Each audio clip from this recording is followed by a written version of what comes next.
ایک بیچارہ غریب آدمی دریا کے کنارے مچھلی پکڑ رہا تھا اور مچھلی پکڑتے پکڑتے ایک بڑی مچھلی اس کے ہاتھ میں آ گئی. یہ غریب آدمی بیچارہ بہت مجبور ہو، غریب آدمی، بے بس آدمی اس مچھلی کو لے کر اپنے گھر کی طرف جا رہا ہے. راستے میں ایک امیر، ایک دولت مند آدمی، ایک سورشفر آدمی، بڑا آدمی، اس کی نظر اس کی مچھلی پر پڑ گئی. اس نے سوچا اس کی مچھلی چھین لی جائے تو آج ہم اپنے دوستوں کو دعوت کر کے کھلائیں گے، آج ہمارے دوست بہت خوش ہوں گے. اس آدمی نے اس غریب آدمی سے کہا مچھلی مجھے دے دے. اس نے کہا صاحب بڑی محنت سے پکڑی ہے، میرے بچے بھوکے وہ کھائیں گے. اس نے کہا دے رہا ہے یا نہیں دے رہا؟ زبردستی چھیننے لگا. اس آدمی نے کہا اگر آپ کو مچھلی کی اتنی ضرورت ہے تو لے لیجئے، لیکن اس کی کچھ قیمت دے دیجئے تاکہ میں کچھ اور اپنے بچوں کو پکا کر کھلا سکوں، میرے گھر میں چولہا جل سکے اور میرے بچے کچھ کھا سکے. اس ظالم نے کہا چپ، مچھلی دے، کچھ نہیں ملے گا تجھے، یہ مچھلی مجھے دے. وہ زبردستی اس مچھلی کو چھیننے لگا، لیکن چونکہ اس کے سامنے اس کے بچوں کی بھوک تھی، یہ مچھلی دینا نہیں چاہ رہا تھا. جب چھینا تو اس نے اس کے ہاتھ کو منہ میں رکھ لیا ایسے مظلوم نے، اور اس کا انگوٹھا، اس ظالم کا انگوٹھا اس مظلوم کے منہ میں آ گیا ایسے. اس نے سوچا کاٹ لوں تاکہ یہ چھوڑ دے مچھلی. اس نے کاٹا لیکن وہ طاقتور تھا، اس نے جھٹک لیا اور مچھلی چھین لی اور اس غریب آدمی سے مچھلی چھین کر جانے لگا. لیکن تھوڑا سا درد ہوا اس کے کاٹنے کا. یہ آدمی چیختا رہا کہ دیکھو اس مچھلی کے علاوہ میرے بچوں کے پاس کھانے کے لیے کچھ نہیں ہے، اللہ کے واسطے یہ مچھلی دے دے یا اس کی کوئی قیمت دے دے. یہ ہنستے ہوئے جانے لگا، کہنے لگا چل جا ہٹ. یہ بار بار دیکھتا رہا، اس وقت تک دیکھتا رہا جب تک وہ ظالم آدمی اس آدمی کی نظروں سے اوجھل نہیں ہو گیا. جب وہ آدمی اس کی آنکھوں سے چھپ گیا اور مچھلی لے کر غائب ہو گیا، اس مظلوم آدمی نے نظریں آسمان پہ ڈالی اور اس نے بڑبڑاتے ہوئے کچھ ہونٹ ہلا دیا، کچھ بڑبڑا دیا، ہونٹ ہلا دیا. یہ ظالم آدمی مچھلی پکاتا ہے، اپنے دوستوں کو کھلاتا ہے اور کھانے کے بعد سب بستر پہ اپنے اپنے گھروں پہ سونے کے لیے چلے جاتے ہیں. رات کا اندھیرا ہے، رات کی تاریکی ہے. اس آدمی کے انگوٹھے میں درد شروع ہوتا ہے. یہ ظالم آدمی پیسے والا آدمی تھا، بھاگتا ہوا کسی طبیب کے پاس گیا. طبیب نے کہا درد ہو رہا ہے کہ ہاں. کچھ لیپ تھا لگا دیا گیا، اس زمانے میں جو علاج چلتا تھا لیپ لگا دیا، کہا ٹھیک ہے صبح تک درد بند ہو جائے گا. صبح دیکھتا ہے کہ وہ انگوٹھا اور پوری طریقے سے پک چکا ہے. یہ طبیب کو دکھانے کے لیے گیا، کہا صاحب بجائے صحیح ہونے کے اور پک رہا ہے. حکیم نے، طبیب نے کہا اس میں تو زہر پھیل رہا ہے، تمہارا یہ انگوٹھا کاٹا جائے گا. اگر انگوٹھا کاٹا نہ گیا تو یہ زہر پورے ہاتھ تک پھیل جائے گا. اس نے 2-4 حکیموں کو دکھایا، سب نے یہی کہا کہ زہر انگوٹھے میں بھر چکا ہے، اس انگوٹھے کو کٹوا دو. بالآخر 5 دن کے بعد اس نے اپنے انگوٹھے کو کٹوا دیا. لیکن زہر انفیکشن تھا جو ختم ہونے کا نام نہیں لیا. جیسے کینسر میں کبھی کبھی ایسا ہوتا ہے کہ اگر آپریشن کر دیا جائے تو آپریشن کے بعد پھر اور جلدی کینسر پورے جسم میں پھیل جاتا ہے. یہ انگوٹھا کٹ تو گیا لیکن یہ انفیکشن پھیلتے پھیلتے 15 دن کے اندر پوری کلائی تک پہنچ گیا. طبیب کو دکھایا یہ کیا ہو رہا ہے. طبیب نے کہا کہ زہر تمہاری کلائی تک آ گیا، یہ کلائی کاٹی جائے گی. بالآخر اس نے کلائی بھی کٹوا دی. کچھ دنوں کے بعد پھر انفیکشن پھیلتے پھیلتے پھیلتے پھیلتے کوہنی تک آ گیا. طبیب نے بتایا کہ تمہاری کوہنی کاٹی جائے گی. وہ کوہنی بھی کٹوا چکا. انفیکشن پھیلتے پھیلتے پھر بازو تک آ گیا. 3 مہینے 4 مہینے کا عرصہ گزر چکا. یہ کہتا طبیب صاحب غور سے دیکھو آخر ہو کیا رہا میرے ساتھ. طبیب نے اس کے بازو کو دیکھا اور کہا بازو تو میں کاٹ دوں گا لیکن تمہاری بیماری اس اسٹیج پر پہنچ چکی ہے کہ اب میرے پاس اس کا علاج نہیں ہے. میرا طبی علم یہیں پر ختم ہو جاتا ہے. اب سنو میں تمہیں جو بتانا چاہتا ہوں وہ بات یہ ہے کہ میرا علم یہ کہتا ہے کہ تم نے کسی کی بد دعا لی ہے، تم نے کسی کے اوپر ظلم کیا ہے. اس لیے تمہارا انفیکشن ختم ہونے کا نام نہیں لیتا. میں یہ بازو تمہارا کاٹ دوں گا لیکن پھر انفیکشن پھیلتے پھیلتے تمہارے جسم میں پھیل جائے گا اور آخرکار اسی بیماری میں تم مبتلا ہو کر مر جاؤ گے. اگر چاہتے ہو کہ یہ بیماری یہیں پر رک جائے تو اس مظلوم کو ڈھونڈو جس پر تم نے ظلم کیا ہے, اس سے معافی اور تلافی کرو. اگر وہ تمہیں معاف کر دے تو اللہ بھی تمہیں معاف کر دے گا اور یہ بیماری تمہاری یہیں پر رک سکتی ہے. یہ آدمی غور کرنے لگا کہ میں نے کس کے اوپر ظلم کیا. سوچتا ہے میں تو کسی کے اوپر ظلم ہی نہیں کیا, لیکن رات میں سوچتا ہے کہ میرے انگوٹھے سے درد ہوا اور انگوٹھے میں درد اسی دن تھا جس دن اس نے میرے انگوٹھے میں کاٹا, یہیں سے بیماری پھیلی. ہو نہ ہو اس آدمی کی کوئی بد دعا لگی جس کی مچھلی میں نے چھینی. اس آدمی کو وہ صبح کے ڈھونڈنے لگتا ہے, ڈھونڈنے میں اس کو 15 دن کا سمے لگتا ہے. 15 دن کے بعد وہ اس آدمی کو ڈھونڈ ہی لیتا ہے مظلوم کو اور کہتا ہے کہ السلام علیکم. اس نے جواب دیا. اس ظالم نے پوچھا کیا تم مجھے پہچانتے ہو؟ مظلوم نے جواب دیا شکل تو دیکھی دیکھی لگ رہی ہے لیکن صحیح سے میرے ذہن میں نہیں آ رہا ہے کہ تم کون ہو. اس ظالم نے کہا غور سے پہچانو, میں وہی ظالم انسان ہوں جس نے تمہاری مچھلی چھینی تھی, جس نے تمہاری مچھلی چھینی تھی اور تم نے میرے انگوٹھے میں کاٹا تھا.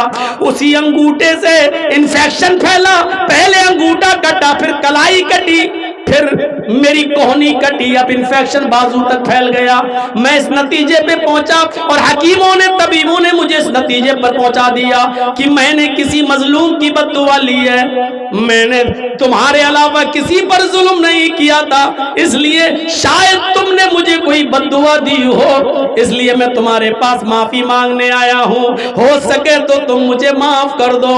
اس آدمی نے جب سنا کہ اس کی یہ حالت ہو گئی, دیکھا اس ظالم کو اپنے سینے سے لگایا اور کہا سوری, میں نہیں جانتا تھا, میں نہیں جانتا تھا کہ میری بد دعا قبول ہو جائے گی اور اللہ اس کو سن لے گا اور تمہارا یہ حال کر دے گا. میں نے تو غصے میں بد دعا دے دی تھی, میں نے جان بوجھ کر بد دعا نہیں دی, لیکن مجھے کیا معلوم قبول ہو جائے گی. جاؤ, میں نے تمہیں دل سے معاف کر دیا, دل سے معاف کر دیا. اس ظالم نے پوچھا کہ ٹھیک ہے تم نے مجھے معاف تو کر دیا, اب میں جا رہا ہوں یہاں سے, اللہ تمہیں خوش رکھے, لیکن تم اتنا بتا سکتے ہو کیا کہ تم نے مجھے بد دعا کیا دی تھی, تمہاری زبان سے کیا جملے نکلے؟ اس مظلوم نے کہا کہ جب تم میری مچھلی چھین کر جا رہے تھے میں چیختا رہا, چلاتا رہا, میرے بچوں کی بھوک میرے سامنے تھی, ان کو بھوک سے بلبلاتے ہوئے دیکھنا میرا سامنے تھا, میں سوچ رہا تھا کہ آج کا چولہا کیسے جلے گا اور میرے بچے کیا کھائیں گے. اس غصے میں نے آپا کھو دیا, جب تم میری نظروں کے سامنے سے غائب ہو گئے تو میری زبان سے یہ بد دعا نکل گئی, اے اللہ اس ظالم کو تو ایسی سزا دے جو لوگوں کے لیے نشانی عبرت بن جائے, اے اللہ اس ظالم کو ایسی سزا دے جو لوگوں کے لیے نشان عبرت بن جائے. میری زبان سے یہ جملے نکل گئے تھے, مجھے نہیں معلوم تھا کہ اللہ اس جملوں کو سن لے گا. اے غریبوں پر, مسکینوں پر, مظلوموں پر ظلم کرنے والوں, اس دنیا میں اپنے ظلم کا بدلہ تم پا کر رہو گے, اپنی زندگی میں تم اس انجام کو بھگت کے رہو گے. دو گناہ ایسے ہیں جس کی سزا اس دنیا میں بندہ پا لیتا ہے اور آخرت میں تو سزا باقی رہتی ہے. اس آدمی کو اس وقت تک موت نہیں آئے گی جب تک کہ ان دو جرموں کی سزا, ان دو ظلم کی سزا, ان دو گناہوں کی سزا اس دنیا میں بھگت نہ لے. ان میں پہلا شخص وہ ہے جس نے اپنے باپ کو رلایا, اپنے باپ کو ستایا, اپنے باپ کو دکھ پہنچایا. جب تک باپ کو ستانے کا انجام اس دنیا میں دیکھ نہ لے, اس کو سزا نہ مل جائے, اس سے پہلے اس کو موت نہیں آ سکتی ہے. اور دوسرا وہ ظالم جس نے کسی مظلوم پر ظلم کیا, غریب پر ظلم کیا, جب تک وہ اس دنیا میں اس ظلم کے برابر سزا نہ پالے اور دردناک سزا نہ پالے تب تک اس دنیا سے اس کی موت نہیں آئے گی. اگر تم نے کسی ظالم مظلوم پر 1 لاکھ روپیہ چھینا, بے ایمانی کی, یا 1 لاکھ روپے کی کوئی چیز زمین و جائیداد پہ قبضہ کیا, اللہ تعالیٰ جب تک اس ظالم کی محبوب چیز پر حملہ کر کے جب تک تمہارا 10 لاکھ خرچ نہ کرا دے گا یہ موت تمہیں نہیں آئے گی. تمہاری محبوب ترین چیز کیا ہے؟ اولاد. تم نے کسی غریب پر ظلم کیا، 1 لاکھ روپیہ چھینا، اللہ تیرے بیٹے کو کینسر کا مریض بنا دے گا. 10 لاکھ روپیہ خرچ کر کے بھی تیرا بیٹا صحیح نہیں ہوگا. تیری بیوی کو بیمار کر دے گا. تیرا 20 لاکھ روپے خرچ ہو کر بھی تیری بیوی خرچ صحیح نہیں ہوگی. جب تک یہ ظالم اپنے ظلم کی سزا کا انجام اس دنیا میں نہ دیکھ لے، اس کو موت نہیں آئے گی. ڈرو، مظلوم کی بد دعا سے ڈرو، مظلوم کی بد دعا سے ڈرو میرے ساتھیو. بہت بری سزا ہے. اس لیے میں کہتا ہوں جو اپنے لیے پسند کرو وہ اپنے بھائیوں کے لیے بھی پسند کرو. سعید ابن جبیر کا نام سنا ہے؟ بہت بڑے تابعی گزرے ہیں. حجاج ابن یوسف نے ان کے قتل کا اعلان کر دیا اور کہا ان کو زندہ پکڑ کے لاؤ. پولیس کو اعلان کر دیا ان کو پکڑ کے لاؤ اور زندہ مجھے چاہیے، زندہ. مرے ہوئے نہیں. بہت نیک آدمی تھے، بڑے متقی پرہیزگار تھے، لیکن حجاج اپنے یوسف کے خلاف عالم بغاوت بلند کیا، اس لیے حجاج نے ان کو زندہ پکڑ کے لانے کا حکم دیا. پولیس والے ان کو کتوں کی طرح ڈھونڈ رہے ہیں. جیسے کتے کوئی چیز ڈھونڈتے ہیں، ایسی پولیس والے ڈھونڈ رہے ہیں سعید ابن جبیر کو کہ کسی طریقے سے ہمیں مل جائیں. لیکن سعید ابن جبیر ہاتھ نہیں آ رہے تھے. وہ دن میں کسی کے یہاں سو جاتے تھے چپکے سے اور رات میں نکلتے تھے تاکہ حجاج کی سلطنت سے نکل کر کسی اور ملک میں چلا جاؤں اور وہاں میں اپنی جان کی حفاظت کر لوں، سیف کر لوں. ایک دن کہیں سو رہے تھے بیچارے، کسی ہمدرد کے گھر میں سو رہے تھے اور کسی جاسوس نے جاسوسی کر دی اور حجاج کی پولیس نے جا کر ان کو پکڑ لیا. اپنے ہی لوگ جاسوسی کرتے ہیں، غیر نہیں. اپنے ہی، کسی اپنے نے ہی جاسوسی کر دی، کسی اپنے نے ہی جاسوسی کر دی. اور سعید ابن جبیر جو بڑے نیک تھے، متقی اور پرہیزگار، ان کو پکڑ لیا گیا، ان کو اریسٹ کر لیا گیا. اب حجاج کے پاس لانے کی تیاری ہے.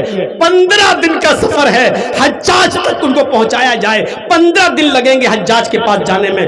سعید ابن جبیر راستے میں جب بھی نماز کا وقت ہوتا نماز پڑھتے اور نفلی روزہ رکھتے، کیونکہ سعید ابن جبیر کو معلوم تھا کہ میرا انجام کیا ہوگا. حجاج کے سامنے لایا جاؤں گا اور حجاج مجھے قتل کر دے گا، قتل کروا دے گا. اس لیے وہ دن میں روزے رکھتے تھے نفلی، اور رات میں وہ نماز پڑھا کرتے تھے، عبادت کرتے تھے. پولیس والوں نے جب دیکھا، 2 پولیس والے جب دیکھتے ہیں کہ بیچارے بڑے نیک ہیں، متقی ہیں، پرہیزگار ہیں، ان کا حسن سلوک بہت اچھا ہے، اخلاق بہت اچھا ہے، دن میں روزہ رکھتے ہیں، نماز کے وقت نماز پڑھتے ہیں، اور جب میں ان سے کہوں چلنے کے لیے تو چل دیتے ہیں. پولیس والے ان کے اخلاق سے بڑے متاثر ہوئے. 4-5 دن کے بعد پولیس والوں نے آپس میں صلاح کی، دیکھو ہم حجاج کو، ہم سعید ابن جبیر کو حجاج کے سامنے جب پیش کریں گے تو حجاج ان کو ایک ہی سزا دے گا، اپنی آنکھوں کے سامنے جلاد سے قتل کروا دے گا. یہ بیچارے بڑے نیک آدمی ہیں، ہم کسی نیک آدمی کا گناہ اپنے سر پر کیوں لیں؟ ایسا کرتے ہیں کہ ہم دونوں مل کر سعید کو چھوڑ دیتے ہیں بیچارے کو، اور حجاج سے یہ کہہ دیں گے کہ بہت ڈھونڈنے کے بعد بھی ہمیں سعید ابن جبیر نہیں ملے. پولیس والوں نے اچھائی سوچی.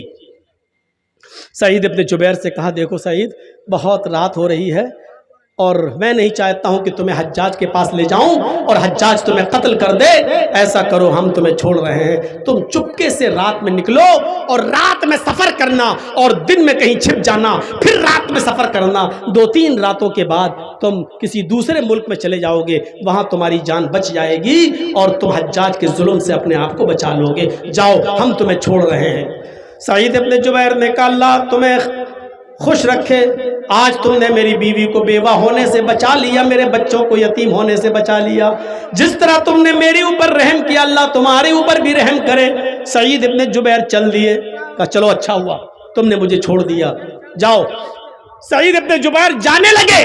جو چیز بتانا ہے سنیے، وہ کیا ہے. سعید ابن جبیر ابھی 100 قدم دور گئے ہوں گے، بس 100 قدم دور، 1 کلومیٹر بھی نہیں، 2 کلومیٹر بھی نہیں، 100 قدم دور گئے ہوں گے بس. 100 قدم دور جانے کے بعد وہیں سے پلٹتے ہیں اور پلٹنے کے بعد لوٹ کر واپس آتے ہیں اور ان دونوں پولیس والوں سے کہتے ہیں کہ نہیں، میں تمہارے ساتھ حجاج ابن یوسف کے پاس جاؤں گا، مجھے مت چھوڑو، مجھے وہاں جانا ہے، مجھے لے کر وہاں چلو.